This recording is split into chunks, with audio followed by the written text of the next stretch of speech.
니느웨에 대한 경고, 곧 엘구스 사람 나훔의 묵시에 그리라. 여호와는 질투하시며 보복하시는 하나님이시니라. 여호와는 보복하시며 진노하시되 자기를 거스르는 자에게 여호와는 보복하시며 자기를 대적하는 자에게 진노를 품으시며, 여호와는 노하기를 더디하시며 권능이 크시며 벌받을 자를 결코 내버려 두지 아니하시느니라. 여호와의 길은 회오리 바람과 광풍에 있고 구름은 그의 발에 티끌이로다. 그는 바다를 꾸짖어 그것을 말리시며 모든 강을 말리시나니 바산과 갈멜이 쇠하며 레바논의 꽃이 시드는도다. 그로 말미암아 산들이 진동하며 작은 산들이 녹고 그 앞에서는 땅 곧 세계와 그 가운데 있는 모든 것들이 솟아오르는도다. 누가 능히 그의 분노 앞에 서며 누가 능히 그의 진노를 감당하랴. 그의 진노가 불처럼 쏟아지니 그로 말미암아 바위들이 깨지는도다. 여호와는 선하시며 환난 날의 산성이시라. 그는 자기에게 피하는 자들을 아시느니라. 그가 범람하는 물로 그곳을 진멸하시고 자기 대적들을 흑암으로 쫓아내시리라. 오늘부터 저희는 나훔서를 묵상합니다. 나훔을 시작하면서 개요를 살펴보면 나훔의 뜻은 위로라는 뜻입니다. 여호와는 나의 위로라는 뜻의 느헤미야의 약자가 바로 나훔입니다. 히브리어지만 느헤미야, 나훔 비슷하지 않습니까?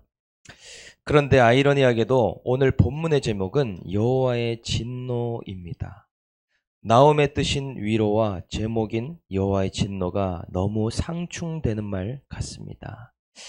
저와 여러분들은 사랑하는 배우자, 자녀 또는 사랑하는 연인이 있다고 할 때 공감과 위로의 모습이 많이 나옵니까? 아니면 기대에 대한 실망으로 질투와 분노가 납니까? 아마 대상에 따라서 더 확연하게 차이가 날 것입니다. 그래도 사랑하는 자녀라면 공감이 더 많이 되고 밥도 차려주고 싶고 그런 마음이 들지만 화가 나게 하는 배우자나 가족들에게 우리는 분노할 때가 참 많은 것 같습니다. 그런데 이 두 가지 모습이 다 사랑이 있기 때문에 나타나는 모습이라는 것이죠. 이처럼 나훔서의 특징이 있다고 하면 하나님의 상충된 모습이 계속해서 나온다는 것입니다. 진노의 하나님과 위로의 하나님이 동시에 나타나는 것이 이 나훔서의 특징이라는 것이죠. 1절부터 한번 살펴보겠습니다. 1절에 니느웨에 대한 경고, 곧 엘고스 사람 나훔의 묵시에 그리라. 하나님께서는 니느웨의 악에 대해서 경고하시고 진노하시는 하나님이십니다. 이제는 니느웨의 악행을 더 이상 참지 않겠다고 선지자 나훔을 통해서 선언하십니다. 니느웨가 이미 북이스라엘을 멸망시킨 것도 하나님이 진노하시는 일인데 이제 남유다까지 괴롭히기 때문입니다. 그러나 나훔을 통해서 니느웨를 경고하는 것도 하나님의 사랑임을 알아야 합니다. 하나님께서 니느웨를 미워만 하고 진노만 하셨다면 요나를 그렇게 괴롭게 하면서 니느웨에 보낼 이유가 없었습니다. 나훔처럼 경고하는 것도 요나를 통해 회개하시는 것도 하나님의 진노하시는 사랑임을 우리는 알아야 된다는 것이죠. 아무리 악인이라도 박농굴처럼 멸망하지 않고 주님이 아끼시기 때문입니다. 우리도 마찬가지입니다. 나훔처럼 하나님을 두려워하지 않는 가족과 불신자들에게 이 땅에서 하나님의 경고의 묵시를 알게 하는 것이 또한 우리의 중요한 사명입니다. 저는 어릴 적 같이 신앙생활 같이 했던 동생에게 종종 이야기할 때가 있습니다. 너도 하나님께 돌아와야 된다. 고난으로 부르시기 전에 너는 하나님께 회개함으로 돌이켜야 된다. 이야기할 때가 있습니다. 그럴 때 어떤 마음으로 이야기하겠습니까? 오늘 나훔과 같이 하나님의 사랑, 그 영혼을 사랑하는 마음이 있다면 하나님의 묵시를 전달해야 된다는 것이죠. 여호와의 경고 또한 영혼을 향한 사랑이기 때문입니다. 2절에 여호와는 질투하시며 보복하시는 하나님이시라. 여호와는 보복하시며 진노하시되 자기를 거스르는 자에게 여호와는 보복하시며 자기를 대적하는 자에게 진노를 품으시며 이렇게 말씀합니다. 하나님께서는 아수르에 대해서 오래 참으셨지만 질투와 보복도 하신다는 것이죠. 여호와를 거스르고 대적하는 자들, 여호와를 경홀히 여기며 만홀히 여기는 자들에 대해서 반드시 심판하신다고 하십니다. 가만히 보면 질투와 보복은 두 가지 의미입니다. 한 가지는 택자 이스라엘에 대한 사랑이고 다른 한 가지는 악을 행하고 있는 아수르에 대한 심판이라는 것이죠. 하나님의 사랑이 진노라는 것으로, 질투라는 것으로 표현되고 있습니다. 하나님께서는 살아계시고 인간들의 창조주이시기 때문에 거스르고 대적하는 자들에 대해서 진노하실 수밖에 없는 것이죠. 저도 자녀를 키우면서 화가 날 때가 있는데 말을 안 듣는 첫째가 말 잘 듣는 둘째를 괴롭히거나 그러면 더 훈육을 시작할 수밖에 없습니다. 부모의 역할을 감당하다 보면 자기의 마음대로 되지 않는 것이 자녀이죠. 그런데 그 부모의 역할을 하다 보면 공의의 하나님과 진노하시는 하나님의 마음을 또한 깨달을 수 있게 됩니다. 무조건적인 사랑도 필요하지만 때로는 잘못된 어그러진 길을 갈 때에 그것을 훈육하며 하나님 마음을 깨닫게 된다는 것이죠. 3절 여호와는 노하기를 더디하시며 권능이 크시며 벌받을 자를 결코 내버려 두지 아니하시느니라. 여호와의 길은 회오리 바람 광풍에 있고 구름은 그의 발에 티끌이로다. 그러나 하나님의 진노를 있는 대로 쏟기만 한다면 구원받을 자가 아무도 없습니다. 여호와께서 노하기를 더디하시지만 끝까지 돌이키지 않는 자에게 반드시 심판하신다는 것입니다. 하나님은 그 영혼을 생각하시기 때문에 결코 멸망받기를 원치 않으시고 오래 참으심으로 긍휼을 베풀고 계시다는 것이죠. 그래서 이 땅에서 우상 숭배와 악에 대해서 심판당하는 것은 하나님의 긍휼이고 사랑입니다. 이 땅에서 태평성대를 이루다가 죽고 나서 받는 심판은 저주라는 것이죠. 그때는 기회가 없기 때문입니다. 4절 5절 그는 바다를 꾸짖어 그것을 말리시며 모든 강을 말리시나니 바산과 갈멜이 쇠하며 레바논의 꽃이 시드는도다. 그로 말미암아 산들이 진동하며 작은 산들이 녹고 그 앞에는 땅 곧 세계와 그 가운데 있는 모든 것이 솟아오르는도다. 3절 후반부터 계속해서 아수르의 우상에 관련된 단어들이 쏟아져 나오고 있습니다. 회오리 바람과 구름, 바다 이런 표현들은 아수르가 섬겼던 엔릴이라고 하는 신과 관련된 표현입니다. 너희가 섬기는 우상이 회오리 바람과 구름으로 너희들이 표현하고 그것을 사용하지만 여호와 하나님 앞에서는 그것은 아무것도 아니라고 나옴이 선포하고 있다는 사실이죠. 또한 그 뒤에 바산과 갈멜과 레바논의 꽃 이런 표현은 이 땅, 니느웨 땅을 의미하고 있습니다. 가뭄도 들지 않고 두 강 사이에 있어서 결코 풍요롭고 기름져서 전혀 영향받지 않는 영원할 것 같은 땅을 계속해서 이야기한다는 것이죠. 그러나 너희가 아무리 기름지고 풍요롭고 그 꽃이 시들지 않을 것이라고 생각하고 있지만 여호와께서 역사하실 때 말려버리고 거두어 가시면 아무것도 아니다라고 선포합니다. 이렇게 나옴은 아수르가 의지하는 그 어떤 것도 한순간에 꺾여질 수 있음을 경고하고 있습니다. 불신 남편, 불신 자녀, 불신 형제, 자매가 돈을 의지하고 명예를 의지하고 영원할 것 같은 것들을 의지하면서 갈 때에 우리는 무엇을 해야 할까요? 우리가 겪었던 똑같은 수순과 똑같은 과정들을 간증하며 가야 됩니다.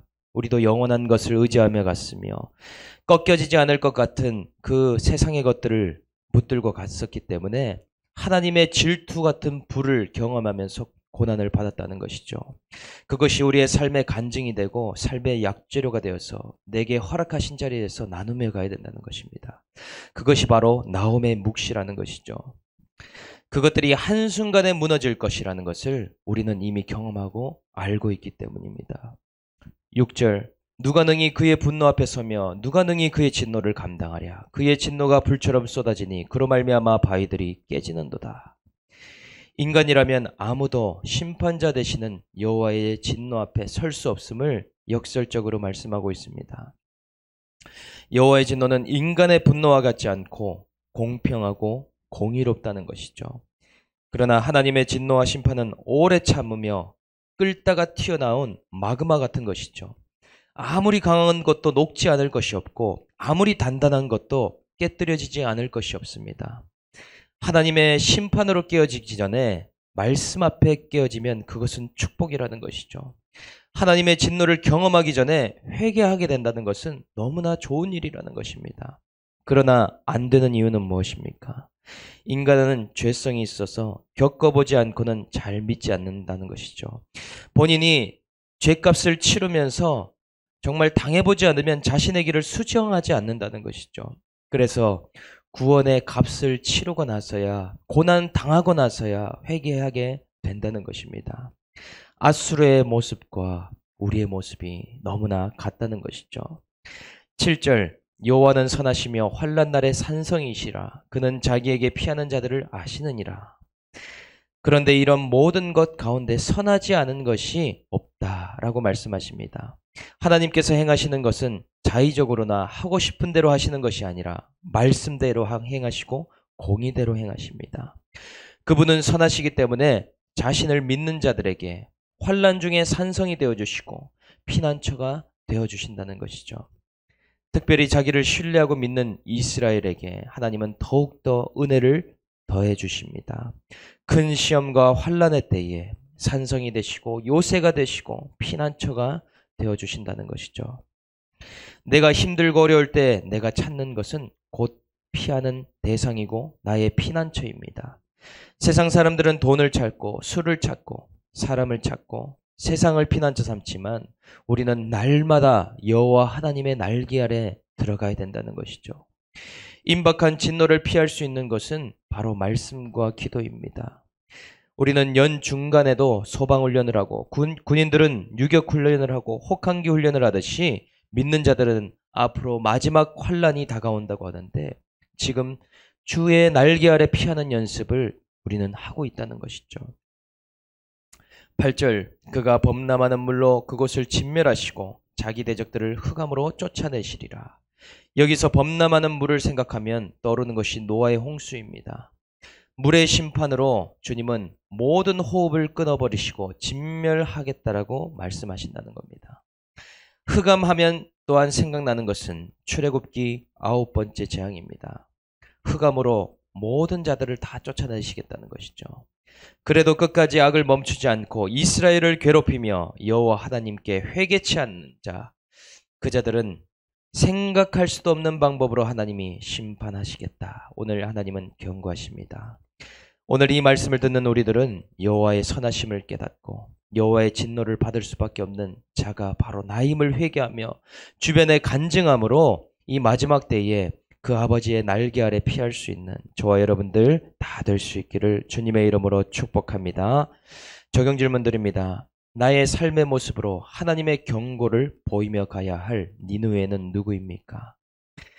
내가 요즘 의지하고 피하고 있는 것은 무엇입니까? 나는 하나님을 질투하며 진노하게 하고 있습니까? 아니면 믿음으로 기쁘시게 하고 있습니까? 환난과 시험 중에 하나님께 피합니까? 세상과 사람들에게 피합니까? 함께 기도하며 마치겠습니다. 하나님 아버지 감사합니다. 오늘 아수르 니느웨와 같이 본질상 진노의 자녀로 살아가다가 하나님의 심판을 받고 고난을 당함으로 이 자리에 말씀 듣는 자리에 저희들이 있게 하심에 감사합니다. 이 땅에서 심판받는 것이 하나님의 사랑임을 알고 주변 사람들에게 나옴과 같이 하나님의 경고를 보이며 알리며 나타내는 사명을 감당할 수 있는 저희 모두가 될 수 있도록 인도하여 주시옵소서. 하나님, 저는 인간적인 두려움 때문에 장인어른에게 그렇게 하지 못할 때가 많음을 이 시간 고백합니다. 그 영혼을 바라봄으로 하나님의 묵시를 고난의 때에 전하는 나옴과 같은 사명을 감당하도록 인도하여 주시옵소서. 오늘 우리들이 세상에 의지하지 않고 말씀과 기도로 하나님의 품 안에 피할 수 있게 하시며 이 마지막 때의 환난을 준비하며 나아갈 수 있도록 은혜의 은혜를 더하여 주시옵소서. 이 나라 이 민족을 불쌍히 여겨주시고 하나님, 우리의 모든 이 나라 이 민족 한국교회들이 이 보복하시는 하나님의 선하심을 깨달으며 하나님의 경고를 받아들여 회개하며 나아갈 수 있도록 역사하여 주시옵소서. 감사를 드리며 우리를 구원하신 예수님의 이름으로 간절히 기도드립니다. 아멘.